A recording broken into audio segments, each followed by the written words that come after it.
నమస్తే. దసరా అంటే విజయానికి సంకేతం. అమ్మవారి మహిమ, స్త్రీ శక్తి, వైభవాన్ని కొలిచే పండుగ.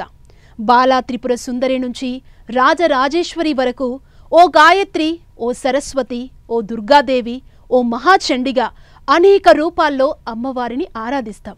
సమాజంలో కూడా అలాంటి స్త్రీ శక్తులే ఉన్నారు. కొందరు సరస్వతులుగా విద్యారంగంలో కాంతులు వెదజల్లుతుంటే మరికొందరు మహాచండులుగా చెడిని ఎదుర్కొంటున్నారు. అలాంటి శక్తులతో ఒకరు మనతో పాటు ఈరోజు ఉన్నారు. గెస్ట్ తెలంగాణ మహిళా కమిషన్ చైర్పర్సన్ నేరెళ్ళ శారద గారు. శారద గారితో మాట్లాడదాం. మహిళలకు సంబంధించి చాలా విషయాలను ఈరోజు మనం తెలుసుకుందాం. నమస్తే madam, welcome to 10 TV studios. నమస్తే అండి.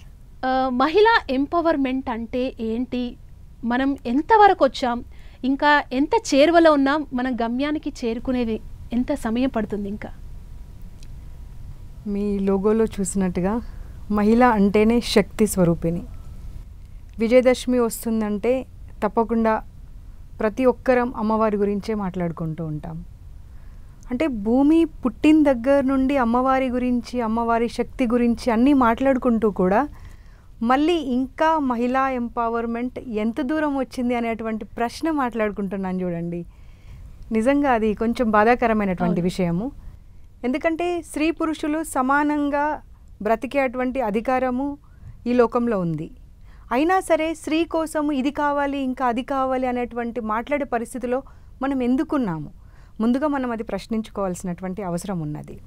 ఇంకా స్త్రీ సాధికారత అంటారా, అది ఒక్కొక్క కేటగిరీకి ఒక్కొక్క రకంగా అది వర్తిస్తుంది. ఫర్ సపోజ్ వర్కింగ్ ఉమెన్ ఉన్నారనుకోండి, ఆ వర్కింగ్ ఉమెన్లో కూడా వాళ్ళ ప్రొఫెషన్కి సంబంధించినప్పుడు ఒక రకంగా ఉంటుంది, ఒక హోమ్ మేకర్గా ఉన్నప్పుడు ఒక రకంగా ఉంటుంది. ఆ రకంగా ఎంపవర్మెంట్ అనే దానికి రకరకాల భిన్నాభిప్రాయాలు, భిన్నమైనటువంటి స్వరూపాలు ఉంటాయి. కానీ ఈ సమాజంలో తలెత్తుకొని ఒక భద్రతా భావంతో నాకంటూ ఒక స్పేస్ ఉంది, ఈ సమాజంలో నాకంటూ ఎక్కడికైనా వెళ్ళగలను, ఏ నిర్ణయమైనా తీసుకోగలను, మంచి చెడుల అవగాహన కూడా నేను స్వతహాగా నిర్ణయం చేసుకోగలను. ఒక వస్తువు కొనాలన్నా లేదా ఒక ఫ్యామిలీ గురించి ఒక నిర్ణయం తీసుకోవాలన్నా కానీ నా భర్తతో సమానంగా, నా తండ్రితో సమానంగా, నా అన్నదమ్ములతో సమానంగా నాకు కూడా ఆ భావ స్వేచ్ఛ ఉంది అనేటువంటి పరిస్థితులని మళ్ళీ ప్రశ్నించే రోజు లేనప్పుడు నాకు తెలిసి ఆ రోజు ఉమెన్ ఎంపవర్మెంట్ పరిపూర్ణంగా వచ్చింది అనేటువంటి విషయాన్ని మనం అందరం ఒప్పుకుంటాం. అప్పటి వరకు ఈ చర్చలు కొనసాగుతూనే ఉంటాయి. అంటే దసరా చెడుపై మంచి సాధించిన విజయానికి గుర్తుగా మనం విజయదశమిని జరుపుకుంటాం. సో మహిళలకున్న చట్టాలు, అంటే నేను ఆయుధాలు అంటాను, మన మహిళలకున్న ఆయుధాలు ఏంటి? ఒక మహిళ పైన ఏదైనా ఇబ్బందికరమైనటువంటి పరిస్థితి వచ్చినప్పుడు ఆ ఇబ్బందులను అన్నింటినీ దృష్టిలో పెట్టుకొని అప్పుడు ఒక చట్టాన్ని రూపొందించడం జరుగుతూ ఉంది. కానీ ఆ చట్టం ఎంతవరకు ఇంప్లిమెంట్ అవుతుంది, ఆ చట్టం ఎంతవరకు ఆ మహిళకు ఉపయోగపడుతుంది, ఆ చట్టంలో నిర్ణయించబడినటువంటి శిక్షలు వేయడం వల్ల మళ్ళీ అలాంటిది జరగకుండా ఉంటుందా అనేది కూడా మనం మాట్లాడుకోవాల్సినటువంటి అవసరం ఉన్నది. ఇప్పుడు వర్కింగ్ ఉమెన్ ఉన్నారనుకోండి, వాళ్లకు పాష్ యాక్ట్ ఉంది. అంటే పనిచేసే స్థానంలో ఏదైనా ఇబ్బంది కలిగినప్పుడు ఇంటర్నల్ కమిటీ కానివ్వండి, వాటన్నింటికి వాళ్ళు వెళ్ళి లోకల్ కమిటీకి, ఇంటర్నల్ కమిటీకి కంప్లైంట్ చేసినప్పుడు అందరు కూర్చొని ఆ సమస్య ఎందుకు వచ్చింది, దేనివల్ల వచ్చిందని పరిష్కారం చేయడానికి ఉంటుంది. అదే ఒక మ్యారీడ్ ఉమెన్ ఉందనుకోండి, ఆ మ్యారీడ్ ఉమెన్ పెళ్ళి అయిన తర్వాత ఒకవేళ డొమెస్టిక్ వైలెన్స్, వివాహంలో ఒకవేళ ఇబ్బందులు ఎదుర్కొంటున్నారు, కొట్టడము, తిట్టడము, లేదా అత్తమామల దగ్గర నుండి ఏదైనా హింసాత్మకమైనటువంటి సంఘటనలు జరగడము, లేదా డౌరీ కోసము అంటే ఇంకా అదనంగా కట్నం తీసుకురమ్మని చెప్పి బాధించడము, అలాంటివి ఉన్నప్పుడు దానికి ఒక చట్టం ఉన్నది, పోక్సో చట్టం. అంటే ఇదివరకు ఏంటంటే చిన్నపిల్లలు అనగానే చిన్న పిల్లల జోలికి కనీసం వెళ్ళేవాళ్ళు కాదు. కానీ ఇప్పుడు అసలు చిన్న పెద్ద అనేది లేకుండా అసలు ఎందుకు వాళ్ళపైన హింసాత్మకమైనటువంటి ఘటన చోటు చేసుకుంటుందో, సమాజంలో మనతో సమానంగా లేదంటే మనకన్నా పెద్ద మనుషులుగా పరిగణించబడుతున్నటువంటి వాళ్ళు కూడా అలాంటిది చేస్తున్నారు. సో వాళ్లకు పోక్సో చట్టం అనేది ఉంది. ఇలా రకరకాల చట్టాలు, సైబర్ లాస్ ఇవన్నీ ఉన్నా కానీ మళ్ళీ అదే ప్రశ్న, ఎందుకు ఇవన్నీ జరుగుతున్నాయి? కాబట్టి ఈ చట్టాలన్నీ ఉన్నాయి. చట్టాలతో పాటుగా విమెన్ కమిషన్ అనేది ఇవాళ సొసైటీలో మీకు ఒక భద్రత అనేటువంటి భావాన్ని కల్పించడమే కాకుండా ఏ చట్టానికి సంబంధించిందైనా సరే ఇబ్బంది, ఒకవేళ మీరు పోలీస్ స్టేషన్కి వెళ్ళడానికి ఇబ్బంది పడుతున్నారు, లేదా ఒక అడ్వకేట్ని హైర్ చేసుకోవడానికి మీ దగ్గర డబ్బులు లేవు, మీకు ఆ స్థోమత లేదు అన్నప్పుడు ఖచ్చితంగా మహిళా కమిషన్కి రావచ్చు. షీ టీమ్స్ ఉన్నాయి, తర్వాత లోకల్గా అంగన్వాడీ సెంటర్స్ ఉన్నాయి, వన్ స్టాప్ సెంటర్స్ ఉన్నాయి. ఇవన్నీ కూడా వాళ్ళకి అందుబాటులో ఉండి ఈ చట్టాలన్నింటి ద్వారా వారికి అన్ని రకాలుగా అండగా ఉండే విధంగా, సమస్యకు పరిష్కారం జరిగే విధంగా అన్ని రకాలుగా ప్రభుత్వం నుండి ఎలాంటి సమస్య లేకుండా ఉంది. ప్రశ్నించాల్సింది ఒకటేంటంటే సొసైటీలో మార్పు వచ్చినప్పుడు ఈ చట్టాలన్నింటినీ కరెక్ట్గా ఇంప్లిమెంట్ చేయడానికి అవకాశం ఉంటుంది. అంటే ఇప్పుడు ఇన్ని చట్టాలు ఉన్నాయి, మనకి ఇంత కఠిన శిక్షలు కూడా అమలు చేస్తున్నా కానీ ఏదో ఒక చోట న్యూస్ వస్తూనే ఉంటుంది. ఆడవాళ్ళు అణచివేతకు గురవడం కావచ్చు, చంపడం కావచ్చు, హింసించడం కావచ్చు, మీరు ఇందాక అన్నట్టు డౌరీ విషయంలో కావచ్చు. అంటే మార్పు మగవాళ్ళలో రావాలంటారా? సమాజంలో రావాలి, మగవాడిలో రావాలి, సమాజంలో రావాలి. ఎందుకంటే చాలా కేసెస్లో మనం చూస్తే కేవలం మగవాళ్ళ నుండి ఇబ్బంది వచ్చే డౌరీ కేసెస్ అనేవి జరగలేదు, లేదా డొమెస్టిక్ వైలెన్స్ అనేది జరగలేదు, లేదా పాష్ యాక్ట్ కింద జరగలేదు, లేదా పాక్సోలో జరగలేదు. ఇలా అన్ని విషయాలలో అందరూ సమానమైనటువంటి బాధ్యత తీసుకున్నప్పుడే అలాంటి సంఘటన చోటు చేసుకోకుండా ఉంటుంది. మగవాళ్ళు అంటారా, మగవాళ్ళలో ఇంకా కాస్త మార్పు గనక వస్తే తప్పకుండా అసలు ఇలాంటి సంఘటన చోటు చేసుకోకుండానే ఉంటుందనే అటువంటి అభిప్రాయం ప్రతి ఒక్కరు అర్థం చేసుకోవాల్సినటువంటి పరిస్థితి ఉంది ముందుగా. ఓకే మేడం, పాష్ యాక్ట్ గురించి మీ ద్వారా మా 10TV ప్రేక్షకులకు ఏం తెలియజేశారు? అసలు ఆ యాక్ట్ ఏంటి, అసలు ఎలా అప్రోచ్ అవ్వాలి చెప్తారా? పాష్ అంటే prevention of sexual harassment at work places. చాలాసార్లు ఏమవుతుంది అంటే ఒక మహిళ పని చేయడానికి వచ్చినప్పుడు ఓపెన్గా మాట్లాడుకోవాల్సిన అవసరం ఉన్నది.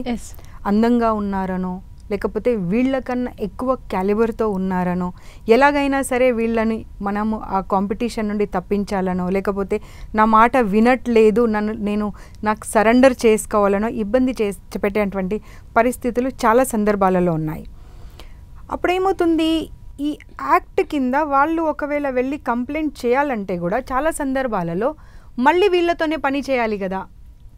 మరి ఈ ఇంటర్నల్ కమిటీకి వెళ్ళినా, లోకల్ కమిటీకి వెళ్ళినా రేపు పొద్దున ఈ వ్యక్తి ఆ కంప్లైంట్ ఇచ్చారు అన్నప్పుడు ఇంకా నాకు సమస్యలు ఎక్కువ అవుతావా అనే అటువంటి ప్రశ్న కూడా మహిళలలో వస్తుంది. బట్ స్టిల్ ఇదివరకు కనీసం ఒక యాక్ట్ అనేది లేదు. ఎవరి దగ్గరికి వెళ్ళి అప్రోచ్ అవ్వాలి, ఎలా మనం ఈ బాధలో నుండి విముక్తి పొందాలనేది అట్లీస్ట్ 2013లో పాష్ యాక్ట్ అనేది తీసుకొచ్చి ప్రభుత్వం అనేది మీకు అండగా ఉంటుంది. ఒక ఉమెన్ కమిషన్ కానివ్వండి, పోలీస్ స్టేషన్స్ కానివ్వండి, షీ టీమ్స్ కానివ్వండి మీకు అందుబాటులో ఉంటాయి. మీకు వర్క్ ప్లేసెస్లో ఇబ్బంది కలిగినప్పుడు అది ఏ సమయం అన్నా కానివ్వండి, ఎందుకంటే ఇదివరకంటే మహిళల కంటే షిఫ్ట్ సిస్టమ్ ఉండేది, ఓన్లీ డే టైంలో పనిచేసేవాళ్ళు. ఇప్పుడు అలా కాదు, నైట్ కూడా పురుషులకి సమానంగా పనిచేయాల్సినటువంటి పరిస్థితులు ఉన్నాయి. కాబట్టి పాష్ నుండి వాళ్ళు అక్కడ ఎంత పెద్ద వ్యక్తి అయినా సరే వాళ్ళ సంస్థలో వాళ్ళు కనుక వీళ్ళతో మిస్బిహేవ్ చేస్తే పాష్ యాక్ట్లో కంప్లైంట్ చేసేటువంటి అధికారం ఉన్నది. లోకల్లో ఉన్నటువంటి కలెక్టర్ దగ్గరికి వెళ్ళడానికి కానివ్వండి, ఏ సంస్థ అయితే ఉంటుందో ఆ సంస్థలో ఉన్నటువంటి ఇంటర్నల్ కమిటీని కూడా అప్రోచ్ అవ్వడానికి అవకాశం ఉంటుంది. ఈ రెండు చోట్లలో కనుక మీకు న్యాయం జరగలేదనుకుంటే ఉమెన్ కమిషన్ తలుపులు ఎప్పుడు మీకు తెరిచే ఉంటాయి. నేను బాధ్యత తీసుకున్న తర్వాత చాలా సంస్థల నుండి మా దగ్గరికి రావడం జరిగింది. వారిపైన మేము కలెక్టర్స్కి కానివ్వండి, లోకల్ ఇంటర్నల్ కమిటీకి కానివ్వండి లెటర్స్ రాసి అసలు ఏం జరిగింది ఏంటి అని తెలుసుకునేటువంటి ప్రయత్నం కూడా చేయడం జరిగింది. మేడం, ఒక మహిళ బలంగా స్ట్రాంగ్గా ఏది జరిగినా నేను దాన్ని ఎదుర్కొంటాను, కుంగిపోకుండా ఉంటాను, ముందుకెళ్తాను, నేను కూడా అన్నిట్లో రాణిస్తాను అనే ఒక కాన్ఫిడెన్స్ రావాలి అంటే ఏం చేయాలి? మహిళ బలంగా ఉండాలంటే ఏం చేయాలి? అన్ని రకాలుగా ముందుగా పుట్టిన బిడ్డని నువ్వు ఆడ నువ్వు మగ అనేటువంటి తేడా లేకుండా తల్లిదండ్రులు చాలా ధైర్యంతో పెంచాలి. చదువు విషయంలో కూడా అబ్బాయిలకు ఎంత మనము అవకాశం ఇస్తామో అమ్మాయిలకు కూడా అదే రకంగా వాళ్ళకు ప్రోత్సాహం ఇచ్చి వాళ్ళు ఏం చదువుకుంటానంటే ఆ చదువు వైపు చదువుకునేటువంటి అవకాశం ఇవ్వాలి. ఒక ఫ్యామిలీ కూర్చొని కుటుంబం నిర్ణయాలు తీసుకుంటున్నప్పుడు కూడా మగపిల్లలకు నీ అభిప్రాయం ఏంటని తెలుసుకున్నప్పుడు ఆడపిల్లకు కూడా నీ అభిప్రాయం ఏంటి అని తెలుసుకునే అటువంటి అవకాశం కనుక ఇస్తే, అరే నన్ను సమానంగా ఇక్కడ చూస్తున్నారు, సో నాకు సమానమైనటువంటి పరిస్థితులు ఉన్నాయి కాబట్టి అనేటువంటిది సైకలాజికల్గా ఒక ధైర్యం అనేది వాళ్ళలో డెవలప్ అవుతూ వస్తుంది. అంతేకాకుండా సరే మన ఇంట్లో ఉండే ఆడపిల్ల కాదు కదా, పెళ్లి చేసి పంపించే ఆడపిల్ల కాబట్టి ఏదో ఒక డిగ్రీ చదివించేసి జస్ట్ పెళ్లి చేసి పంపిస్తే చాలు అనుకున్నప్పుడు ఆ ఇన్ఫీరియారిటీ కాంప్లెక్స్ ఎక్కడో డెవలప్ అవుతూ ఉంటుంది. అండ్ సైకలాజికల్గా కూడా వాళ్ళకి ఒక ఫీలింగ్ ఉండిపోతుంది ఏంటంటే, అరే మగవాళ్ళు అంటే వాళ్ళకి పూర్తి స్వేచ్ఛ ఉంటుంది, ఆడవాళ్ళం అనే వరకు మనకి స్వేచ్ఛ ఉండదు, మనము పరిస్థితులకు అనుకూలంగా అడ్జస్ట్ అయి బతకాల్సినటువంటి అవసరం ఉంటుంది అనుకున్నప్పుడు వాళ్ళలో ఎంత టాలెంట్ ఉన్నా సరే ఆ న్యూనతా భావం ఎక్కడో వచ్చి వాళ్ళు ఎదిగేటప్పుడు కొంచెం ఇబ్బందికరమైనటువంటి పరిస్థితులు ఉంటాయి. సో అది చిన్నప్పటి నుండి మన ఫ్యామిలీ నుండే ఎదిగేటప్పుడు స్కూల్కి వెళ్ళినప్పుడు టీచర్స్ కూడా వీళ్ళిద్దరి మధ్యలో తేడా అనేది చూపెట్టకుండా మీరిద్దరూ 2 జెండర్స్ సమానమే అనేటువంటి భావనతో గనక పెంచితే తప్పకుండా వాళ్లకు మంచి ధైర్యంతో ముందుకు వెళ్ళడానికి అవకాశం ఉంటుంది. ఓకే, ఇంకొక సందేహం ఏంటంటే రకరకాల సమస్యలతో మీ తలుపు తడుతుంటారు. ఇప్పుడే చెప్పారు మా తలుపులు ఎప్పుడు ఓపెన్గా ఉంటాయి మహిళలకని. అంటే మీ పరిధిని దాటి ముందుకు వెళ్ళలేని సిచ్యువేషన్ ఏమైనా ఫేస్ చేశారా? ఒక సమస్య వచ్చినప్పుడు మీ పరిధిని మించి ఇంకా ముందుకు ఇది తీసుకువెళ్ళలేను అనే సిచ్యువేషన్ ఏదన్నా ఉంటే మాతో షేర్ చేసుకోండి. చాలా సందర్భాలు ఉన్నాయి, చాలా అంటే చాలా సందర్భాలు ఉన్నాయి. ఏమవుతుంది అంటే ప్రతి ఒక్క చట్టానికి నేను కమిషన్ అని చెప్పను, ప్రతి ఒక్క చట్టానికి కొన్ని లిమిటేషన్స్ ఉంటాయి, కొన్ని పరిధులు ఉంటాయి. సో యాక్ట్ చదువుకొని ఆ పరిధుల వరకే పని చేయాల్సినటువంటి అవసరం ఉంటుంది. కానీ నేను అక్కడ ఒక మహిళ వచ్చింది ఒక సమస్యతో, కాబట్టి నా పరిధిలో ఉన్నా లేకపోయినా సరే నేను తనకు ఒక సొల్యూషన్ చూపించాలి.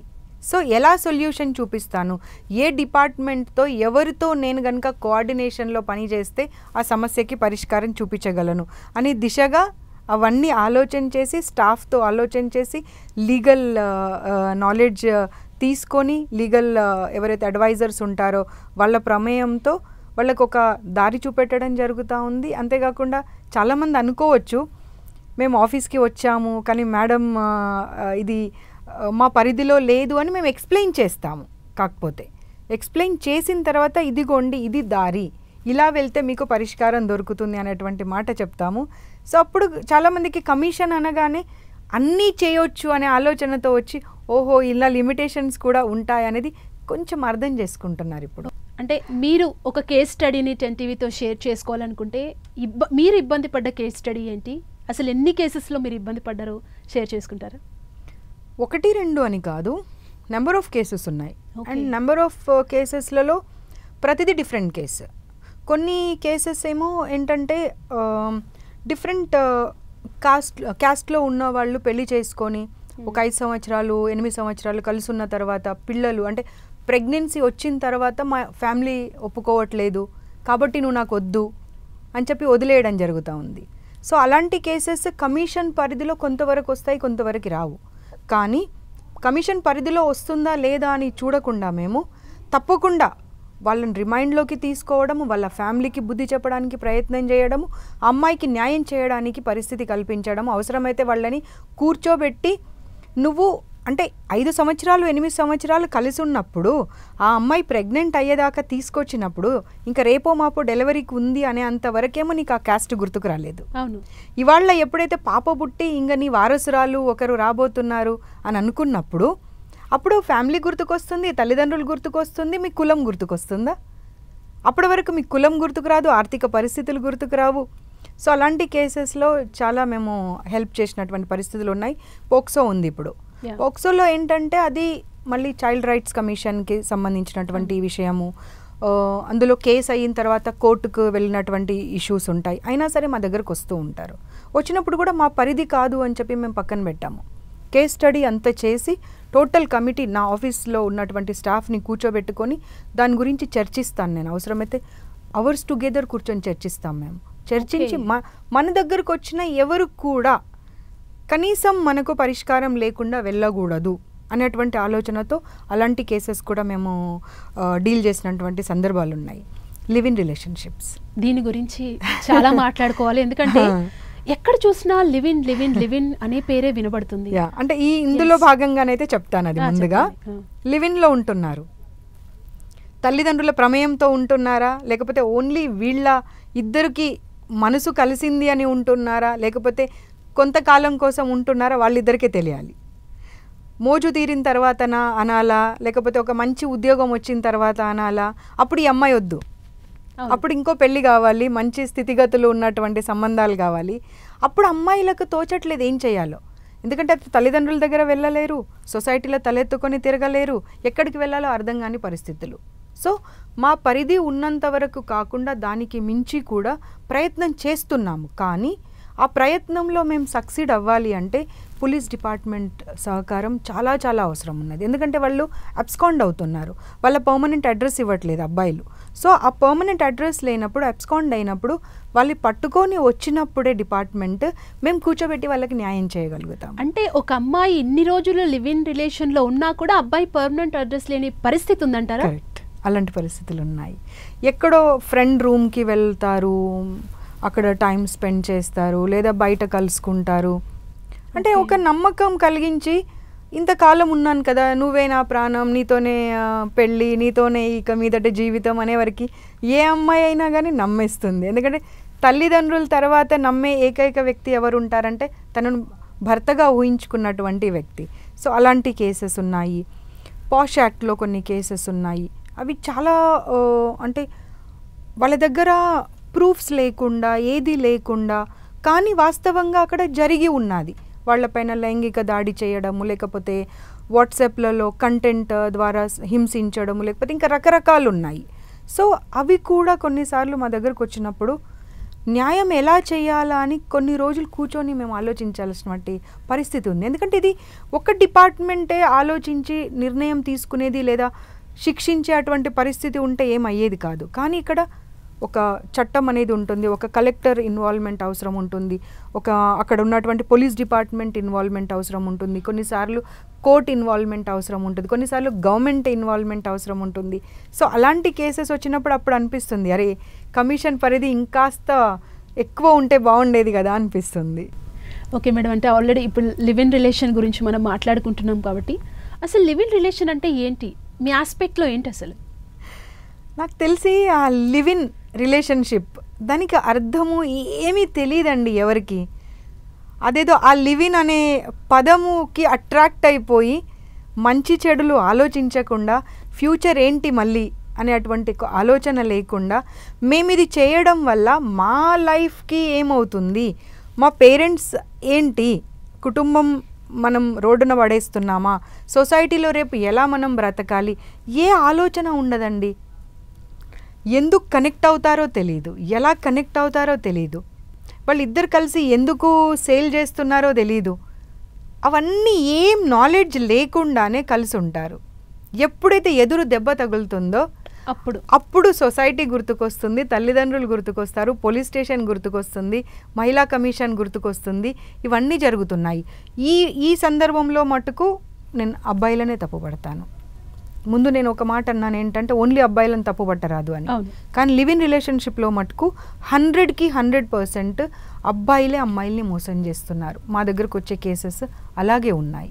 సో డెఫినెట్గా అసలు లివ్ ఇన్ అంటే ఏంటి, లివ్ ఇన్ పరిధి ఏంటి, మనం ఒకరితో రిలేషన్లోకి వెళ్ళే అప్పుడే ఈ రిలేషన్ వల్ల ఒకవేళ మంచి జరిగినా చెడు జరిగినా అది తట్టుకునే కెపాసిటీ నాకు ఉందా అనేటువంటి ఆలోచన చేసుకొని ప్రతి అమ్మాయి లివ్ ఇన్లోకి వెళ్ళాలి. అంతేకాని ఆ లివ్ ఇన్ అనే పదానికి అట్రాక్ట్ అయిపోయి లేదా ఆ కొన్ని రోజులు సంతోషంగా గడపడం అంటారా, లేకపోతే ఏ లిమిటేషన్స్ లేకుండా ఎవరు వాళ్ళ పైన ఇది మంచి చెడులు అని చెప్పేటువంటి పరిస్థితులు ఉండకూడదని ఈ జనరేషన్ ఆలోచిస్తున్నారు. సో ఎప్పుడైతే మీ అమ్మా నాన్నలు సొసైటీ ఒక పరిధి మీకోసము ఒక లిమిటేషన్ అనేది మీకు పెడుతున్నారో అది మీ మంచి కోసమే అనేటువంటి ఆలోచన చేయాలి. అంతే తప్పించి మాకు ఎలాంటి రూల్స్ రెగ్యులేషన్స్ లేకుండా మేము బ్రతకాలి అనుకుంటే తర్వాత కష్టాలు పడడానికి కూడా రెడీగా ఉండాలి. ఇంకొకటి ఏంటంటే ఇక్కడ తల్లిదండ్రుల పర్యవేక్షణ లోపంతో కూడా లివ్ ఇన్లోకి వెళ్తున్నట్టు అనుకోవచ్చు కదా మేడం, వాళ్ళ పర్యవేక్షణ కూడా పిల్లల్లో తగ్గుతుంది అనుకోవచ్చా ఈ జనరేషన్లో? అంటే ఇక్కడ రెండు రకాలు ఉందండి. పర్యవేక్షణ తల్లిదండ్రులు తగ్గుతుందని ఒకటి అనుకోవచ్చు. ఇప్పుడు ఉన్న పరిస్థితులలో మటుకు 90% పిల్లలు తల్లిదండ్రులకి దూరంగా అయితే ఎడ్యుకేషన్ కోసం, చదువు కోసమా లేకపోతే జాబ్ కోసమా బయట ఉంటున్నారు. సో బయట ఉన్నప్పుడు ఫోన్లో పలకరించినప్పుడు ఎక్కడ ఉన్నావు బేటా, ఎలా ఉన్నావు బేటా, తిన్నావా అని పలకరిస్తూ ఉంటారు. వీళ్ళు కూడా ప్రేమగా అవునానా ఇక్కడ ఉన్నాను, నేను తింటున్నాను, ఇది చేస్తున్నాను అని చెప్తారు. కానీ పక్కన ఎవరు ఉన్నారనేది వాళ్ళకి తెలియదు కదా, ఎవరితో వెళ్తున్నారనేది వాళ్ళకి తెలియదు. సో తల్లిదండ్రుల పర్యవేక్షణ లోపిస్తుందా అనడం కన్నా ఇది మీ లైఫ్, ఇది మీకు సంబంధించినటువంటి లైఫ్. మంచి జరిగినా చెడు జరిగినా ఆ బాధ్యత మీరు తీసుకోవాలి. కాబట్టి మీ లైఫ్ ఎలా ఉండాలో అమ్మాయిలు మీరు నిర్ణయించుకోవాలి. అంతే తప్పించి మీరు తల్లిదండ్రులను తప్పుపడతాము, లేదంటే కలిసి ఉన్న అబ్బాయిని తప్పుపడతాము, లేదా సొసైటీని తప్పుపడతాము అంటే కుదరదు. అబ్బాయి ఎలాంటి వాడు అనేది ముందుగా మీకు అవగాహన ఉండాలి. దానికి బాధ్యత వహించడానికి మీరు రెడీగా ఉంటేనే please get in to the relationship. చాలా బాగా చెప్పారు. అండ్ ఇంకొకటి ఏంటంటే ఇప్పుడు స్ట్రైట్ ఫార్వర్డ్గా వెళ్ళాల్సిన అవసరం వస్తుంది. మీ దగ్గరకు ఒక అమ్మాయి హెల్ప్ కోసం వచ్చినప్పుడు ఆ అమ్మాయికి న్యాయం చేయడానికే మీరు ట్రై చేస్తుంటుంది మీ కమిషన్. సో అలాంటి టైంలో స్ట్రైట్ ఫార్వర్డ్గా వెళ్ళాల్సిన సిచ్యువేషన్ వచ్చినప్పుడు అవతల నుంచి బెదిరింపులు, ఇబ్బందులు ఎదురైన సందర్భం ఏదైనా ఉందా?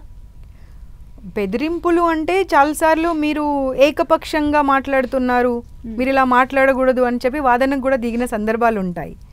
సో ఒక గంటలో మాట్లాడి పంపించాల్సిందని 4-5 గంటలు కూడా కూర్చోబెట్టుకొని ఇది కాదు బాబు ఇది అని చెప్పాల్సిన అవసరం ఉంటుంది. బట్ స్టిల్ ఒకరికి న్యాయం జరుగుతుంది అన్నప్పుడు ఇంకొకరికి అన్యాయం జరుగుతుంది అనేది మనందరికీ తెలుసు. సో అది అన్యాయం అని వాళ్ళు అనుకుంటున్నారు, కానీ వాళ్ళు అన్యాయం చేశారు కాబట్టి న్యాయంగా మనం నిర్ణయం చేయాల్సినటువంటి అవసరం ఉంటుంది. కాబట్టి డెఫినెట్గా ఇవన్నీ ఇంకా it's part of life and part of any commission or station. ఎక్కడైనా కానీ ఇద్దరు వ్యక్తులు వెళ్ళారు అంటే తీర్పు ఒకవైపే వస్తుంది. అది మంచి వైపు వస్తుందా చెడు వైపు వస్తుందా అనేది అక్కడ సందర్భాన్ని బట్టి, అక్కడ పరిస్థితులను బట్టి ఉంటుంది. మనం సినిమా ఇండస్ట్రీలో ఉన్న మహిళల గురించి మాట్లాడుకున్నట్లయితే సినిమా ఇండస్ట్రీలో చాలామంది మహిళలు వెళ్తున్నారు, హీరోయిన్లుగా వెళ్తున్నారు, జూనియర్ ఆర్టిస్టులుగా వెళ్తున్నారు. మనం సీరియల్స్లో కూడా చాలామందిని చూస్తున్నాం. బట్ కాస్టింగ్ కౌచ్ అనేది మనం వార్తల్లో రోజుకు ఒక చోట ఏదో ఒక చోట ఇది వింటూనే ఉన్నాం. సో దీనికి రిలేటెడ్గా మీరు ఏం చెప్తారు సినిమా ఇండస్ట్రీ కాస్టింగ్ కౌచ్ మీద? ఇది చాలా పెద్ద అంశం. ఇది ఒక వాక్యంలో 2 వాక్యాలలో చెప్పేటువంటి అంశం కాదు. ఎందుకంటే అన్నీ తెలిసి వెళ్ళిన తర్వాత కాస్టింగ్ కౌచ్ అని అనరాదు. కొంతమంది ఏమో లేదు నాకు ఆ ప్రొఫెషన్ అంటే ఇష్టం ఉంది, ప్యాషన్ ఉంది కాబట్టి నేను ఆ ప్రొఫెషన్లోకి వెళ్తాను, కానీ మళ్ళీ నా పరిధిలో నేను ఉంటాను, నాకు ఒక మంచి వెల్కమ్ దొరకాలి, అక్కడ ఒక మంచి వాతావరణం కావాలి, నాకు ఒక భద్రత, ఒక రక్షణ కావాలి అనుకున్నప్పుడు ఆ అమ్మాయిలు ఊహించడంలో తప్పు లేదు. కానీ అలాంటి అమ్మాయిలకి కాస్టింగ్ కౌచ్ ఎదురైనప్పుడు మాత్రం నిజంగా ఏదైతే ప్రొఫెషన్ ఉందో ఆ ప్రొఫెషన్ని తప్పుపట్టాల్సినటువంటి అవసరం ఉన్నది. ఎందుకంటే అక్కడ ఏ ప్రొఫెషన్ అన్నది కాదు, whatever profession it may be, ఒక అమ్మాయి ఎంచుకొని నేను వెళ్తున్నాను అన్నప్పుడు అక్కడ ఉన్నటువంటి వాళ్ళు ఆ రక్షణ కల్పించాల్సినటువంటి బాధ్యత ఉంటుంది. సో అది లోపించినప్పుడు ఆ ప్రొఫెషన్ అనేది ఆ అమ్మాయిలకు లేదా వాళ్ళకి తగినటువంటిది కాదు అనేది మనం నిర్ణయం చేసుకోవాల్సినటువంటి అవసరం ఉన్నది. బట్ వీటన్నింటికి తెలిసి అన్నింటికి రెడీ అయిన తర్వాతనే వస్తున్నారు అనేది వాళ్ళ వాదన. సరే, అన్నింటికి రెడీ అయ్యి వస్తున్నారా, తెలిసి వస్తున్నారా, బట్ ఆ వాతావరణం ఎందుకు వచ్చింది? ఆ వాతావరణాన్ని తేవాల్సినటువంటి అవసరం ఏమున్నది? మిగతా ప్రొఫెషన్స్ లాగానే ఒక ఇండస్ట్రీకి ఫిల్మ్ ఇండస్ట్రీకి సంబంధించిన కెరియర్ తీసుకున్న వాళ్ళ ప్రొఫెషన్ ఎందుకు ఉండకూడదు? వాళ్ళ పని వరకే పరిమితమై వాళ్ళకి ఏదైతే పే ఉంటుందో దాని మీదనే డిపెండ్ అయ్యి ఒకలాగా ఎందుకు వెళ్ళకూడదు? ఇలా రకరకాల ప్రశ్నలు ఉన్నాయి. కాబట్టి దాన్ని పూర్తిగా అణిచివేయాలన్నా లేదా పూర్తిగా క్లీనప్ చేయాలన్నా కానీ అది ముందు నుండి ఒక సంస్థ అనేది వాళ్ళకు ఉంది. ఆ సంస్థ అనేవాళ్ళు ఇది మాది సెపరేట్ ఇండస్ట్రీ, ఇది మాకు అసలు సొసైటీతో మాకు అంటే వాళ్ళు ఎలా ఫీల్ అవుతారు అంటే ఇది ఈ భూమి మీద ఉన్నటువంటి మనుషులతో మాకు సంబంధం లేదు, ఏదో మేము ఇంకొక గ్రహం నుండి వచ్చాం, లేదా ఇంకో గ్రహం ఇది, మేము సామాన్య ప్రజలకి అందుబాటులో ఉండే వ్యక్తులం కాదు, ఒక ఏంజల్స్ లాగానో లేకపోతే ఎవరిలాగానో వచ్చి దూరం నుండి కనిపించి వెళ్ళేటువంటి పరిస్థితులు అనేది కాకుండా సమాజంలో మిగతా ప్రొఫెషన్స్ ఎలా ఉన్నాయో అలాగే మీది కూడా ఒక ప్రొఫెషన్. ఏ అమ్మాయి అయినా కానీ ఒక భద్రతా భావంతో ఆ ప్రొఫెషన్ని ఎన్నుకొని అందులో రాణించగలిగినటువంటి పరిస్థితులు డెఫినెట్గా ఇవ్వాల్సిన అవసరం ఉన్నది. దానికి కమిషన్స్ బాధ్యత తీసుకోవాలి, ఆ తర్వాత డిపార్ట్మెంట్స్ బాధ్యత తీసుకోవాలి, గవర్నమెంట్ కూడా బాధ్యత తీసుకోవాలి. ముఖ్యంగా ఆ ఇండస్ట్రీకి సంబంధించినటువంటి పెద్దలందరూ బాధ్యత తీసుకోవాలి. అంటే మేడం, ఇండస్ట్రీ నుంచి కాస్టింగ్ కోచ్ మీద ఉమెన్ కమిషన్ తలుపు తట్టారా ఎవరన్నా సినిమా వాళ్ళు? అయిందండి. సో అలాంటి టైంలో ఏంటి మీ యాక్షన్ ఏంటి, ఎలా ఉండేది అసలు? అక్కడ వాదనలు ఎలా ఉండేవి, ఎలా వెళ్ళేది ఆ కేసు ముందుకి? అంటే ఫ్రాంక్లీ స్పీకింగ్ ప్రాబ్లం అయినప్పుడు వస్తున్నారు, వచ్చిన తర్వాత మేము టైం ఇవ్వడం కానివ్వండి, కేసు రిజిస్టర్ చేసుకోవడం కానివ్వండి అన్నీ జరుగుతున్నాయి. జరిగిన తర్వాత మళ్ళీ వాళ్ళకు సంబంధించిన పెద్దలు పిలుచుకుంటున్నారా ఏమవుతుందో తెలియదు, మళ్ళీ కమిషన్కి రావడం లేదు. వాళ్ళు ఒక సిట్టింగ్ వస్తారు, 1 లేదా 2 సిట్టింగ్స్ వస్తారు, మ్యాక్సిమంలో 3 సిట్టింగ్స్ వస్తారు. ఓకే. ఆ తర్వాత ఏదైనా అండర్స్టాండింగ్ జరుగుతుందా, లేకపోతే ఆ ప్రొఫెషన్లో ఇండస్ట్రీకి సంబంధించిన పెద్దవాళ్ళు పిలుచుకుంటారా, ఏం జరుగుతుందో తెలియదు. ఆ తర్వాత మళ్ళీ సుముఖత చూపించారు రావడానికి. ఎందుకంటే నా దగ్గరికి చాలా కేసెస్ వచ్చాయి, కొన్ని కేసెస్ అయితే మీకు మీడియాలో కూడా వచ్చాయి, కొన్ని కేసెస్ మీడియాలో రానివి ఉన్నాయి. పెద్ద పెద్ద ప్రొడ్యూసర్స్ అమ్మాయిలను చీట్ చేసి భార్య పిల్లలు ఉండగా వాళ్ళను కూడా నువ్వు నా వైఫ్వే అని చెప్పేసి పిల్లలను కానీ అవును పెట్టుకున్న సందర్భాలలో వాళ్ళు నా దగ్గరకు వచ్చినటువంటి సందర్భాలు ఉన్నాయి. ఆ తర్వాత న్యాయం అంటారు, వాళ్ళని పిలిపించడానికి నోటీస్ అన్ని ప్రిపేర్ చేసి పెడతాము. పెద్ద నిర్మాతలేనా అందులో ఉన్న? పెద్ద నిర్మాతలు, చాలా పెద్ద నిర్మాత, పేరు చెప్పకూడదు కానీ చాలా పెద్ద నిర్మాత. ఈ మధ్యనే తన ఒక మూవీ చాలా పెద్ద హిట్ అయ్యింది. సో నిర్మాతకి సంబంధించిన వాళ్ళు వచ్చారు, కొరియోగ్రాఫర్స్కి సంబంధించిన వాళ్ళు వచ్చారు, సింగర్స్కి సంబంధించిన వాళ్ళు వచ్చారు, చాలామంది వస్తారు. బట్ సేమ్ థింగ్, మళ్ళీ ఆ ఇండస్ట్రీ కట్టుబాట్ల నుండి బయటకి వీళ్ళని పంపించకూడదు అనుకుంటారా, థ్రెటన్ చేస్తారా, లేకపోతే ఒక అండర్స్టాండింగ్ చేస్తారా, ఏం చేస్తారో తెలియదు కానీ మళ్ళీ వాళ్ళు రారు, మళ్ళీ వచ్చి ఏం జరిగింది అనేది కూడా చెప్పరు వాళ్ళు. ఆ సందర్భంలో ఎలా అనిపిస్తుంది మేడం? ఎందుకంటే యాజ్ ఏ ఉమెన్ కమిషన్ చైర్పర్సన్గా మీరు ప్రతి సమస్యని సాల్వ్ చేయడానికి ఉంటారు. మీ దగ్గరకు ఒక సమస్య వచ్చినప్పుడు ఎలా అయినా అమ్మాయికి న్యాయం చేయాలనే ఇదితో మీరు ప్రాసెస్ స్టార్ట్ చేసినప్పుడు వాళ్ళు 1-2 సిట్టింగ్స్కి వచ్చి ఆపేసిన తర్వాత మీ మీ ఫీలింగ్ ఏంటి అసలు? అనిపిస్తుంది అంటే వీళ్ళు కొంతమంది ఏమో ఒక ఆర్థికంగా ప్రతి ఒక్కరికి అవసరం అనేది మనందరికీ తెలుసండి. సో ఆర్థికంగా మనము ఎదగాలి అనుకున్నప్పుడు ప్రతి అమ్మాయి కానివ్వండి, అబ్బాయి కానివ్వండి, ఒక కెరియర్, ఒక ప్రొఫెషన్ అనేది ఉండాలి డెఫినెట్గా. సో అలా కేవలం ఆర్థికంగా ఎదగడం కోసమో లేకపోతే ఒక ప్రొఫెషన్ లాగా తీసుకొని వచ్చినప్పుడు మీరు దాన్ని అడ్వాంటేజ్ తీసుకోవడం అనేది కరెక్ట్ కాదు. పోనీ వాళ్ళని పిలిచి ఇండస్ట్రీని అంతా కొన్ని రూల్స్ రెగ్యులేషన్స్ని పెట్టి చేద్దామా అంటే వాళ్ళకి సంబంధించినటువంటి వాళ్ళు మళ్ళీ చెప్పాను కదా, మాదొక గ్రహం అనుకుంటారు వాళ్ళు, మేము గ్రహాంతర వాసులము, సో మా వరకు ఏలియన్స్ది ఒక ఇది ఉంది, ఈ కవచంలోనే మేము అందరం ఉండాలి, ఇంకా వేరే వాళ్ళు ఎవరు కూడా అందులోకి ఎంటర్ కాకూడదు అనే పరిస్థితులు ఎప్పటి వరకు ఉంటాయో అప్పటి వరకు ఒక మంచి కుటుంబానికి సంబంధించిన వాళ్ళు కానీ, అంటే నేను అనట్లేదు ఇండస్ట్రీలో మంచి వాళ్ళు లేరు అని, కానీ ఒక సామాన్య కుటుంబంకి సంబంధించిన వాళ్ళని ఇవాళ ఒక ఫిల్మ్ ఇండస్ట్రీకి పంపించమంటే కాస్త జంకుతో భయంతోనే పంపిస్తారు. కానీ ఆ జంకుతో భయంతో పంపించేటువంటి సందర్భం కాకుండా నేను ఒక డాక్టర్ని అవుతాను, ఒక అడ్వకేట్ని అవుతాను, ఒక సాఫ్ట్వేర్ ఇంజనీర్ని అవుతాను, లేదా ఒక టీచర్ ప్రొఫెసర్ అవుతాను అన్నప్పుడు ఎలాగైతే పంపిస్తున్నారో ఆ ఇండస్ట్రీకి కూడా అలా పంపించే రోజు వచ్చినప్పుడు ఆ రోజు ఈ ఇండస్ట్రీ కూడా అన్ని ఇండస్ట్రీలతో పాటుగానే అనే అటువంటిది మనం ఆలోచించవచ్చు. Okay ma'am. అండ్ ఇంకొకటి ఏంటంటే మనం చూస్తున్నాం టీవీ కొన్ని షోస్ కావచ్చు, వల్గారిటీ అనేది ఎక్కువైపోతుంది, వైలెన్స్ ఎక్కువగా చూపిస్తున్నారు కొన్ని సీరియల్స్లో కావచ్చు, రియాలిటీ షోస్లో కావచ్చు. సో వీటికి సంబంధించి ఎలాంటి చర్యలు తీసుకుంటే బాగుంటుంది అని మీకు అనిపించింది? ఇది కూడా అసలు నిజంగా చెప్పాలి అంటే ఇప్పుడు బయట నుండి ఇంటికి వచ్చిన తర్వాత కాస్త రిలీఫ్ అనేది ప్రతి ఒక్కరికి కావాలి. సో అది ఒక మూవీ పెట్టుకోనా, లేకపోతే ఒక రియాలిటీ షో పెట్టుకోనా, ఒక టీవీ షో పెట్టుకోనా, కాస్త రిలాక్స్ అవుదాం ఫ్యామిలీతో పాటు అనుకొని టీవీ ఆన్ చేస్తారు. ఆన్ చేసిన తర్వాత ఆ కంటెంట్ ఎలా ఉంటుంది అని అంటే అక్కడి నుండి లేచి వెళ్ళలేరు, వాళ్ళతో పాటు కూర్చొని చూడలేరు, అలాంటి పరిస్థితులు ఉన్నాయి. సో ఆ పరిస్థితులలో మనం సెన్సార్ బోర్డ్ని ఏమన్నా అంటే ఓటీటీ పేరు పెడుతున్నారు ఈ మధ్య, ఓటీటీ సెన్సార్ బోర్డు ఉందా లేదా అంటున్నారు. సో మళ్ళీ సేమ్ థింగ్, లైక్ మనకు ఉన్నటువంటి దాంట్లోనే మనం ఒక మంచి కంటెంట్తో పబ్లిక్ ముందుకు తీసుకెళ్ళాలి అన్నటువంటి బాధ్యత తీసుకోవాల్సిన అవసరం ప్రతి ఒక్కరికి ఉంది. ఇటు సెన్సార్ బోర్డు కానివ్వండి, అటు సెంట్రల్ గవర్నమెంట్, యూనియన్ గవర్నమెంట్ పైన అధిక బాధ్యత ఉన్నది. ఓటీటీలో రిలీజ్ అయ్యేవి కానివ్వండి, లేకపోతే టీవీ షోస్ కానివ్వండి, ప్రతి దానిపైన ఒక కమిటీ అనేది ఉండాలి. ఒక స్టేట్ లెవెల్ కమిటీ, ఒక సెంట్రల్ లెవెల్ కమిటీ అనేది ఉండి నిజంగానే ఇది చూస్తే చిన్నపిల్లలపైన ప్రభావం ఏం పడుతుంది, ఒక ఫ్యామిలీ పైన ప్రభావం ఏం పడుతుంది అనేది కనుక ఆలోచించిన తర్వాతనే వాళ్ళకి మీరు పర్మిషన్స్ ఇవ్వండి. రాత్రికి రాత్రి 10 టీవీ షోలు క్లోజ్ అయిపోతాయి. ఎగ్జాక్ట్లీ. ఇప్పుడు మనం ఏమనుకుంటున్నాము, ఒక ప్రొడ్యూసర్గా, సరే ఇది నేను ఒక ప్రొడ్యూసర్గా ఇది చేస్తున్నాను షో, నా ఫ్యామిలీకి ఏం ఎఫెక్ట్ అవ్వట్లేదు కదా, ఈ షోని నేను నడిపించేస్తాను అనుకుంటారు. సో ఇంకో షోలో ఏదో మళ్ళీ మీ ఫ్యామిలీ వెళ్ళి అక్కడ విక్టిమ్ అవుతారా లేదా? సో ఎవరికి వాళ్ళు బాధ్యత తీసుకోవాలి. అండ్ నేను అన్నట్టుగా ఒక డిఫరెంట్ లెవెల్ ఆఫ్ కమిటీస్ ఉండాలి. ఇందులో ఉన్నప్పుడే ఆ షో అనేది ఒకటి రిలీజ్ అయ్యిందా, రెండోది మూడోది మనం టెలికాస్ట్ అయిన తర్వాత అది ప్రాపర్గా కంటెంట్తో ఉందా లేదా అని చూసిన తర్వాతనే అది టెలికాస్ట్ అవ్వడానికి పర్మిషన్స్ ఇవ్వాలి. అప్పుడైతేనే కొంత మార్పు అనేది వస్తుంది. మ్యామ్, లాస్ట్ 1 yearలో ఉమెన్ కమిషన్ ఎలాంటి సక్సెస్ఫుల్ డెసిషన్స్ తీసుకుంది? అండ్ ఫర్దర్గా ఉమెన్ కమిషన్ మహిళలకు ఇంకా ఎంత దగ్గరగా అవ్వడానికి ప్లాన్స్ చేస్తుంది?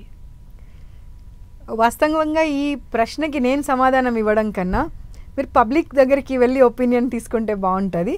బట్ నన్ను అడిగారు కాబట్టి నేను దాంట్లో కొంత సక్సీడ్ అయ్యాననే ఒక నమ్మకంతో చెప్తున్నాను. మీరు చాలామంది మహిళలకు సంబోధించినప్పుడు ఏది పడితే అది మాట్లాడే అటువంటి ఒక అలవాటు ఉండింది ఇదివరకు. ఉమెన్ కమిషన్ వచ్చిన తర్వాత, నేను చైర్పర్సన్గా బాధ్యత తీసుకున్న తర్వాత చాలామంది అమ్మ తప్పిపోయి ఒక మాట అన్నా సరే, మహిళలను సంబోధించినా సరే కమిషన్ నుండి నోటీసెస్ వస్తాయి అన్నటువంటి భయంలో పడ్డారు. Second thing, hostels, either it is private hostel or government hostel. హాస్టల్స్లో గనక మనం సరి అయినటువంటి వసతులు కల్పించకపోతే శారద మేడం ఎప్పుడు వస్తుందో తెలియదు.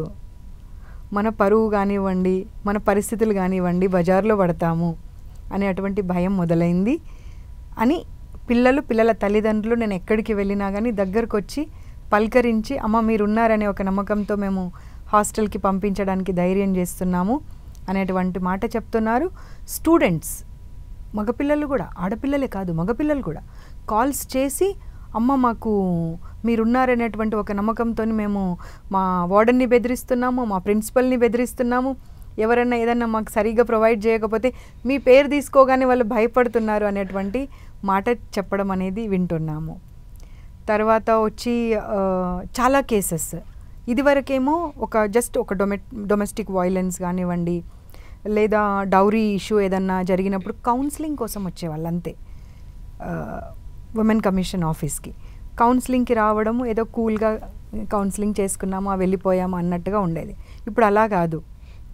పోలీస్ స్టేషన్కి వెళ్ళాల్సిన కేసెస్, కోర్ట్స్కి వెళ్ళాల్సిన కేసెస్, ఆల్మోస్ట్ ప్రతి కేసు ఖచ్చితంగా ఒక్కసారి ఉమెన్ కమిషన్ తలుపు తట్టి ఇది మాకు ఇక్కడ పరిష్కారం జరిగితే ఇవన్నీ తిరగడానికి మాకు ఇబ్బంది తప్పుతుంది అనేటువంటి మాట చెప్పి ప్రతి ఒక్క ఇష్యూ మా దగ్గరికి రావడం జరుగుతూ ఉంది. అండ్ జెండర్ ఈక్వాలిటీ గురించి మేము కాలేజెస్లో చర్చలు, అన్ని వర్క్షాప్స్ కానివ్వండి, అవేర్నెస్ క్యాంప్స్ కానివ్వండి మొదలుపెట్టాము. అది మీరు కనుక నా ట్విట్టర్లో కానీ ఇన్స్టాలో మీరు ఎంతవరకు ఫాలో అవుతున్నారో నాకు చూస్తాను మీ వీడియోస్. ఇప్పుడు ఒక సందర్భం వచ్చింది కాబట్టి మాట్లాడదాం అనుకుంటున్నా. మీరు చాలా హాస్టల్స్ విజిట్ చేశారు, నేను న్యూస్లో చూశాను అండ్ ఇన్స్టాగ్రామ్లో కూడా స్క్రోల్ చేస్తుంటే చాలా వీడియోస్ వచ్చాయి ఇవి.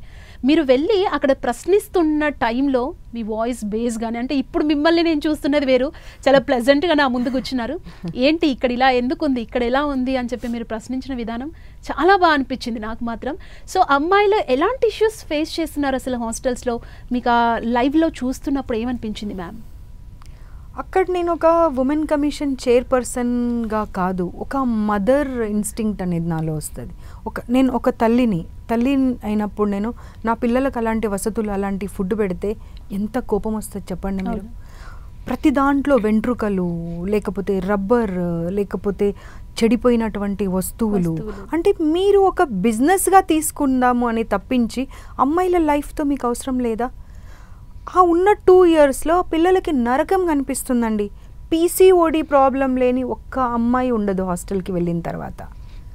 ఎందుకు? ఇప్పుడు పిల్లల్ని వాళ్ళ దగ్గర పెట్టుకొని చదివించుకోవచ్చు వాళ్ళు, కానీ వాళ్ళందరికీ ఆ సబ్జెక్ట్స్ చెప్పే అటువంటి అవగాహన కానివ్వండి, ఆ చదువు కానివ్వండి లేదు. కాబట్టే మీ దగ్గర ఉంటే మీరు మంచి వ్యక్తులుగా తీర్చిదిద్దుతారు అండ్ వాళ్ళు సక్సీడ్ అవ్వడానికి కెరియర్లో ఒక బేస్గా, ఒక మెట్టుగా మీరు ఉంటారనేటువంటి నమ్మకంతో మీ దగ్గర పంపించినప్పుడు ఓవరాల్గా వాళ్ళ గురించి ఆలోచించి వాళ్ళకు అన్ని సదుపాయాలు కల్పించే బాధ్యత మీ పైన లేదా? 100% ఉంది కదా. 100%. అండ్ వాళ్ళ దగ్గర మీరు తక్కువ ఛార్జ్ చేయట్లేరు. అదేం అన్పెయిడ్ హాస్టల్స్ కాదు, లక్షలు పేమెంట్ చేయించుకుంటున్నారు మీరు. అండ్ పెట్టే ఫుడ్ అలాంటిది, వాష్రూమ్స్లలో వాటర్ రావు, గీజర్స్ ఉండవు, ఏసీలు ఫ్యాన్లు పనిచేయవు. ఎలాంటి పరిస్థితులు అంటే రాత్రి 11:30, 12ంటికి పడుకోవాలి, 5 గంటలకు లేవాలి. పిల్లలు మొన్న గణేష్ చతుర్థికి హాలిడే ఇవ్వలేదు. బాయ్స్ హాస్టల్స్ నుండి కాల్స్ చేశారు నాకు, మ్యామ్ మాకు హాలిడే ఇవ్వట్లేదు, ప్లీజ్ హాలిడే డిక్లేర్ చేయించండి అని. అప్పుడు మళ్ళీ ఇంటర్మీడియట్ బోర్డ్కి కమిషన్ నుండి లెటర్ రాసి డెఫినెట్గా మీరు ఇది హాలిడే ఇచ్చేట్టుగా చూడండి అని చెప్పి మేము వాళ్ళకు సబ్మిషన్ చేయడం జరిగింది. సో ఇలా హాస్టల్కి పంపించినటువంటి అమ్మాయిలు సేఫ్గా ఉండగలిగినప్పుడు 10th క్లాస్ నుండి డిగ్రీ మధ్యలో వచ్చేటువంటి ఏజ్, ఆ అడోలసెంట్ ఏజ్ అయితే ఉందో అది చాలా ఇంపార్టెంట్ అండి, చాలా ముఖ్యం. వాళ్ళు ఎటువైపుకి మారుతారు, వాళ్ళ కెరియర్ ఎలా మారుతుంది, వాళ్ళ ఆలోచన విధానం ఎలా మారుతుంది, వాళ్ళు చదువు వైపుకు ఏ రకంగా వాళ్ళు చదువుకోవాలనే నిర్ణయం తీసుకోవడం ఆ 2 సంవత్సరాలలోనే జరుగుతుంది. ఆ 2 సంవత్సరాలే మీరు ఒక తల్లిలాగా, ఒక తండ్రిలాగా, ఒక గురువులాగా బాధ్యత తీసుకోకపోతే మరి మీ దగ్గర పెట్టడానికి అర్థం ఏంటి? మీరు ఆ ఇన్స్టిట్యూట్స్ నడిపించడానికి అర్థం ఏంటి? ఇంకా మరి ఇంకొకటి ఏంటంటే మ్యామ్, ఇప్పుడు ఉమెన్ ఉన్న హాస్టల్లో వర్క్ కోసం మగవాళ్ళని కూడా పెడుతున్నారు. అసలు వాళ్ళని పెట్టడానికి లిమిట్ ఎంతవరకు ఉంది? అసలు వాళ్ళని అందులో పెట్టుకునే ఛాన్స్ ఉందా? అసలు ఏం చెప్తుంది?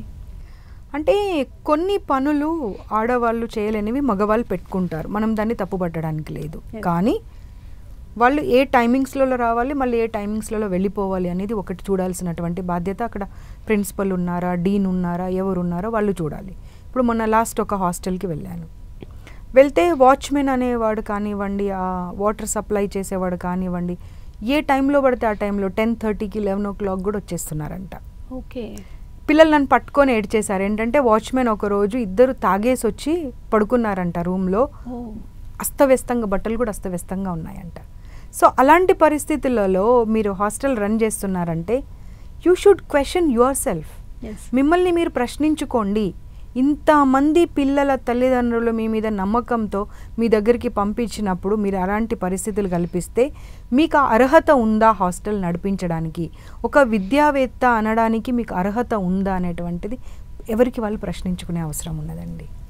అండ్ ఇంకొకటి అంటే మీరు చాలా కూల్గా, ప్లెజెంట్గా, నవ్వుతూ పక్క వాళ్ళని అలా కూర్చోబెట్టి ప్లెజెంట్గా మాట్లాడుతుంటే నాకు మీ ఫ్యామిలీ బ్యాక్గ్రౌండ్ తెలుసుకోవాలని క్యూరియాసిటీ వచ్చేసింది. ఫ్యామిలీ బ్యాక్గ్రౌండ్ విషయానికి వస్తే ఏంటి, ఎలా ఉంటుంది ఫ్యామిలీలో? మీ ఫ్యామిలీ బ్యాక్గ్రౌండ్ షేర్ చేసి. చాలాసార్లు చెప్పాను, నేను, మా వారు, మా 2 అమ్మాయిలు. 2 అమ్మాయిలు, మీకు ఐడియా ఉంది. ఓకే. సో పొలిటికల్ నా ఇంట్రెస్ట్ కాదు, యాక్చువల్గా మా హస్బెండ్ ఇంట్రెస్ట్. ఓకే. తను NSUI యూత్ కాంగ్రెస్లో ఉన్నారు. ఆ తర్వాత జిల్లా పరిషత్ మెంబర్ ఉమెన్ రిజర్వేషన్ అయిన తర్వాత నేను అప్పటికి చదువుకుంటున్నాను. పెద్ద పాప ఇది పుట్టింది. సో తను పుట్టాక మీరు చదువుకున్నారా? నాకు ఇంటర్మీడియట్ అయిపోయాగానే ఎంగేజ్మెంట్ అయింది. డిగ్రీ ఫస్ట్ ఇయర్లోనే మ్యారేజ్ అయింది. ఓకే. సో డిగ్రీ కంటిన్యూ చేశాను, CA ఇంటర్ రాశాను, నేను హిందీ పండిత్ కంప్లీట్ చేశాను. సో ఇలా అన్నీ చదువుకుంటూనే మళ్ళీ పొలిటికల్ ఎంట్రీ అంటే అసలు ఇంకా అది ఊహించని మలుపు అనమాట. అసలు నేను ఏ రోజు కూడా నా ఊహలో కాదు కదా, కలలో కూడా నేను ఏ రోజు పొలిటికల్ వస్తాను అనేటువంటి ఆలోచన నాకు లేదు. సో తను అలా జిల్లా పరిషత్ మెంబర్ బీసీ లేడీ రిజర్వేషన్ అవ్వడం వల్ల నేను పొలిటికల్గా రావడము, జిల్లా పరిషత్ మెంబర్గా, డిస్ట్రిక్ట్ మహిళా కాంగ్రెస్ ప్రెసిడెంట్గా ఉన్నాను. ఆ తర్వాత ఆ కాలంలోనే అసలు వివిధ పదవులు వచ్చాయి నాకు. చాలా రకాల పదవులను నేను చేశాను. అంటే ఏదో ఒక రకంగా అప్పుడు నుండే సర్వీస్ చేయడం అనేది మాత్రం అలవాటు అయిపోయింది. ఎందుకంటే ఫర్ మీ పాలిటిక్స్ అంటే సర్వీస్. సర్వీస్. మిగతా వాళ్ళందరికీ పాలిటిక్స్ అంటే ఏంటో నాకు తెలియదు, కానీ వాట్ ఐ ఫీల్ అంటే God has given me an opportunity to serve the people. So అది అప్పుడు నుండే మొదలైంది కాబట్టి అలా ఎంట్రీ అయ్యి ఇప్పటికీ కూడా ఒక సర్వీస్ లాగానే తీసుకొని చేస్తూ ఉంటాను తప్పించి ఒక పదవి, ఒక అలంకరణ లేదా ఒక పాలిటిక్స్ అనేది నాకు ఎప్పుడు కూడా గుర్తుకుండదు. మేడం అంటే పాలిటిక్స్ అనేది ఇంట్రెస్ట్ లేదు, సో ఇలా వచ్చేసారు. ఒకవేళ పాలిటిక్స్ లోకి రాకపోయి ఉంటే మీ డ్రీమ్ ఏదన్నా ఉందా, నేను ఇది చేయాలి అది చేయాలి అనే డ్రీమ్ ఏదైనా ఉందా? మేబీ ఒక చార్టెడ్ అకౌంటెంట్గా సెటిల్ అయిపోయేదాన్ని. ఆ తర్వాత ఏదో ఒకటి మటుకు సర్వీస్ మటుకు డెఫినెట్గా చేసేదాన్ని అండి. ఎందుకంటే నేను ఈవెన్ నా స్కూల్ డేస్లో కూడా ఏదైనా చారిటీ ప్రోగ్రామ్స్ బ్లైండ్ పర్సన్స్ కోసం కానివ్వండి, ఓల్డ్ ఏజ్ కానివ్వండి, ఏదైనా స్కూల్ నుండి స్పాన్సర్ చేయాలి అంటే అందరికన్నా ముందు నేనుండి మా నాన్న దగ్గర వెళ్ళి మా నాన్న ఫ్రెండ్స్ అందరి దగ్గర డబ్బులు కలెక్ట్ చేసి తీసుకుపోయి ముందుగా అప్పచెప్పేదాన్ని. సో సర్వీస్లో మటుకు డెఫినెట్గా ఉండేదాన్ని అండ్ ఒక చార్టెడ్ అకౌంటెంట్గా సెటిల్ మైట్ బి ఎస్టాబ్లిష్ అయిపోయి ఉండేదాన్ని. ఓకే. ఇంకొకటి ఏంటంటే పొద్దున్న లేస్తే మీ ఆఫీస్కి కుప్పలు తెప్పలుగా కంప్లైంట్స్ వస్తుంటాయి. ఓకే, సో మీ ఇంట్లో మీ ఇద్దరు పిల్లలు ఆడపిల్లలు మీ మీద చేసే కంప్లైంట్ ఏంటో నాకు తెలుసుకోవాలి. అంటే మమ్మీ టైం ఇవ్వదనా, ఇలా రకరకాలుగా ఉంటాయి కదా. సో మీ మీద వచ్చే కంప్లైంట్స్ ఏంటి? బిగ్గెస్ట్ కంప్లైంట్ ఏంటంటే మీరు నమ్మరు, ఇప్పుడు మీరు అన్నారు కదా చాలా ప్లెజెంట్గా కూల్గా మాట్లాడుతున్నారని. మా పిల్లల కంప్లైంట్ ఏంటంటే చాలా స్ట్రిక్ట్ మదర్ నువ్వు అని చెప్పి. చాలా స్ట్రిక్ట్గా ఉంటావమ్మా, అట్లీస్ట్ కొంచెమైనా ఫ్రెండ్లీగా ఉండమ్మా అని చెప్పి కంప్లైంట్ చేస్తూ ఉంటారు. ఇదే బిగ్గెస్ట్ కంప్లైంట్. సో మీరు ఇంత ప్లెజెంట్గా అంటే ఇంట్లో పిల్లల దగ్గర కంప్లీట్ మారిపోతారా? అలా ఏం కాదు, బట్ సర్టన్ థింగ్స్ వచ్చినప్పుడు మటుకు I'm very strict. I don't allow them to go with the friends. Night halts చేయడం కానీ పబ్లో కల్చర్లు అవన్నీ ఇష్టం లేదు. ముందు నుండి కూడా మా ఫ్యామిలీస్లలో అవి లేవు కాబట్టి ఆ విషయాల్లో కొంచెం స్ట్రిక్ట్ అంటే సొసైటీని చూస్తున్నాం ఏం జరుగుతున్నాయి కాబట్టి భయం ఎక్కడ ఏమైపోతుందో ఏమో తెలియదు కదా, పిల్లలు జాగ్రత్తగా ఉండాలని భయంతో పంపించడానికి జంకుతాను. సో వాళ్ళేమో మిగతా పిల్లలందరూ ఎంజాయ్ చేస్తున్నారు, నువ్వు మమ్మల్ని పంపించవు, నువ్వు ఎంతసేపు నువ్వు ఎక్కడికి వెళ్తే మేము ఓన్లీ నీతో పాటు రావాలి, ఫ్యామిలీతో పాటు రావాలి, లేదా నా ఫ్యామిలీ ఫ్రెండ్స్ వెళ్తున్నప్పుడు మాతో తీసుకెళ్ళాలి, అంతవరకే పెడతానమాట. అది చాలా పెద్ద కంప్లైంట్ వాళ్ళకి. అండ్ ఈ కమిషన్ చైర్పర్సన్ అయిన తర్వాతనైతే ఇంకా ఆ కేసెస్ చూస్తూ ఉంటే నిజంగా కూడా సైకలాజికల్గా ఒక భయం అనేది ఏర్పడింది నాకు కూడా. అరే ఏంటి పిల్లల ఫ్యూచర్ ఎట్లా ఏంటి, ఒక్క మా అమ్మాయిల కోసం కాదు, ఏ అమ్మాయిని చూసినా కొంచెం భయపడుతున్నాను నేను. అరే ఇంత చక్కగా తల్లిదండ్రులు పెంచుతున్నారు, ఆ తర్వాత పెళ్లి చేసి పంపించిన తర్వాత పరిస్థితి ఏంటి, లేదా వర్క్ ప్లేసెస్కి వెళ్ళినప్పుడు అక్కడ పరిస్థితి ఏంటి, స్కూల్కి కాలేజ్కి వెళ్ళినప్పుడు అక్కడ పరిస్థితి ఏంటి, ఎవరు ఎలాంటి వాళ్ళో తెలియడం లేదు, అందరూ ముసుగేసుకొనే ఉంటున్నారు. మన ఎదురుగానేమో చాలా మంచి వాళ్ళుగా వాళ్ళు ప్రవర్తిస్తారు. వాస్తవంగా చూడడానికి వెళ్తే కొంతమంది అయితే అతి మంచిగా ప్రవర్తించిన వాళ్ళు అతి క్రూరులుగా మారిన సిచ్యువేషన్స్ ఉన్నాయి. కాబట్టి ఆ భయం అనేది మేబీ ఆ పొజిషన్లోకి వెళ్ళకపోయి ఉంటే ఇవన్నీ తెలిసేది కాదు. ఇవన్నీ తెలిసాక ఇంకా భయం అనేది ఎక్కువైపోయింది అమ్మాయిల గురించి. కేవలం నా పిల్లల గురించి కాదు, ఎవరు అమ్మాయిలు లివిన్ ఇన్లో ఉన్న వాళ్ళ గురించి ఎంత భయపడుతున్నానంటే నేను దాని గురించి ఏదో ఒకటి చేయాలని చెప్పి ఖచ్చితంగా నేను ఆఫీస్లో ప్రిపేర్ చేపిస్తున్నాను. అవన్నీ ఇంకా అది ఇప్పుడు ఓపెన్గా చెప్పలేను, అది అయిన తర్వాత చెప్తాను.